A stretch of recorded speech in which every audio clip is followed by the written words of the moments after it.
Second scheme is the new Swarnima scheme for women. So इसकी जो ministry है हमारी, ministry is the ministry of social justice and empowerment. तो social justice and empowerment, अभी इसको याद कैसे रखना है, जैसे यहाँ पे वुमेन वर्ड आ गया ना, तो new Swarnima scheme for women, तो वुमेन को एम्पावर करना है ना, तो वुमेन एम्पावरमेंट, तो ministry of social justice and empowerment. ठीक है, ये हमारी मिनिस्ट्री है। अभी इसमें क्या क्या है वो सब चीज़ें हम देखेंगे। हाँ, अभी यहाँ पे देख लो कि ये किस किस के लिए बेनिफिशरी है। इसमें backward classes, business, empowerment, entrepreneur, financial assistance for women. Okay okay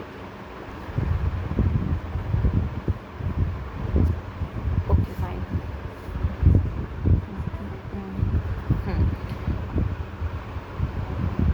details में थोड़ा सा देख लेते हैं कि किसके अंडर है और क्या है। इसमें देखो होता क्या है, एक तरीके का लोन प्रोवाइड किया जाता है। ठीक है, वुमेन जो एंटरप्रेन्योर्स होती हैं फ्रॉम बैकवर्ड क्लासेस, उनको एक तरीके का लोन, वो भी काफ़ी लोअर रेट में है, तो 5% पर एनम पे, जिससे कि उनको वो financial security and social security मिल सके और वो अपने बिजनेस को आगे बढ़ा सके। ठीक है, जो भी वो एंटरप्रेन्योर, जो भी वो इसका वो वर्क करती हैं, बिजनेस करती हैं, उसको वो आगे कर सकें। इससे फ़ायदा क्या क्या होंगे, इससे कई सारे फ़ायदे होंगे। अब जैसे कि गवर्नमेंट जॉब्स पे कई सारा बर्डन बढ़ रहा है, गवर्नमेंट जॉब्स पे जो है ना वो बर्डन कम होगा गवर्नमेंट पे, सबसे पहला। दूसरी चीज़ ये, जो वुमेन्स होंगी वो भी क्या एम्पावरमेंट होंगी, वो अपना काम स्वयं से कर पाएंगी एंड फाइनेंशियल सिक्योरिटी रहेगी। उनके साथ जो भी हैरेसमेंट जैसे केसेस होते हैं, कई बार डोमेस्टिक वायलेंस जैसे केसेस होते हैं, it can be removed. Okay, so this scheme introduced by national backward class finance development corporation यानी कि NBCFTC, इसके थ्रू इसको किया गया है and it is implemented by the state channelizing agencies which act the nodal agency. इसको nodal agency की जैसे किया गया है। अभी यहाँ पे वर्ड्स हैं, state channelizing agencies which act as nodal agency. इसको ये जो है ना एजेंसी है, ये नोडल एजेंसी के जैसे वर्क करती है। इसके अंडर भी और भी सारी जो है ना स्कीम्स वो आ जाती हैं। ओके, तो ये इसका डिस्क्रिप्शन था, डिटेल था। Next is the benefits. क्या क्या बेनिफिट्स है, तो benefits I already discuss, that is subsidy amount that is 2 lakh, 5% per annum. जो भी रिमेनिंग अमाउंट होता है, जैसे कि कोई भी बिजनेस, मतलब जो कैपिटल है वो केवल 2 लाख से कोई अच्छा बिजनेस नहीं स्टार्ट हो सकता है, तो उसके लिए क्या है, उसको जो अदर इनकम, अदर जो कैपिटल उसमें इन्वॉल्व करनी होगी, should be invested by her own way. Next is the beneficiary women is not required to invest any amount on her project up to cost 2 lakh. मतलब कि 2 लाख तक तो उसको कुछ नहीं करना है, बाकी बचा हुआ जो भी अमाउंट होगा it may be invest bye her. Next is the eligibility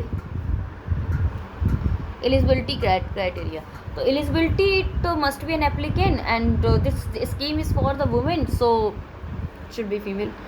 Next is the age is the 18 to 55। जितनी भी मोस्टली स्कीम्स होती हैं they are mainly under this age group 18 to 55 because it is the working group.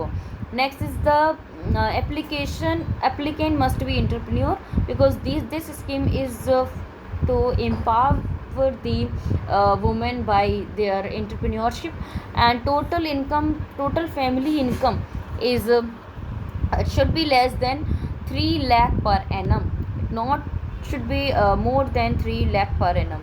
So, okay, so it should be less than 3 lakh per annum. So this is the eligibility application process. वही same application process होती है, go to the website and registration and all सारे forms वगैरह। Next the document required, same documents are required, caste certificate because this scheme is for the backward class women, so the caste certificate is very necessary. मतलब आपको important चीज़ें जैसे आधार वगैरह, this is very important document, all we know because इसमें जो भी differentiation होता है, जैसे कि मैंने पिछला वाला जो आपको किया था तो उसमें PWD सर्टिफिकेट्स ज़रूरी होते हैं। स्कीम कौन सा था, NSCP के अंडर था ना, इंदिरा गांधी, तो वो उसमें इम्पॉर्टेंट था। अभी इसमें ये वुमेंस के लिए है, उसके साथ साथ वुमेंस अपना थोड़ी कोई वो लेकर चले कि हाँ मैं वुमेन हूँ, नहीं, वो जो ओबीसी के लिए है ना, तो ओबीसी कैटेगरी दिखाने के लिए आपको कास्ट सर्टिफिकेट ज़रूरी है, जैसे कोई रिजर्व्ड जो कैटेगरीज होती है उनके लिए। तो बस यही स्कीम थी, बहुत अच्छी स्कीम है ये, and government initiative to empower the women. Thank you.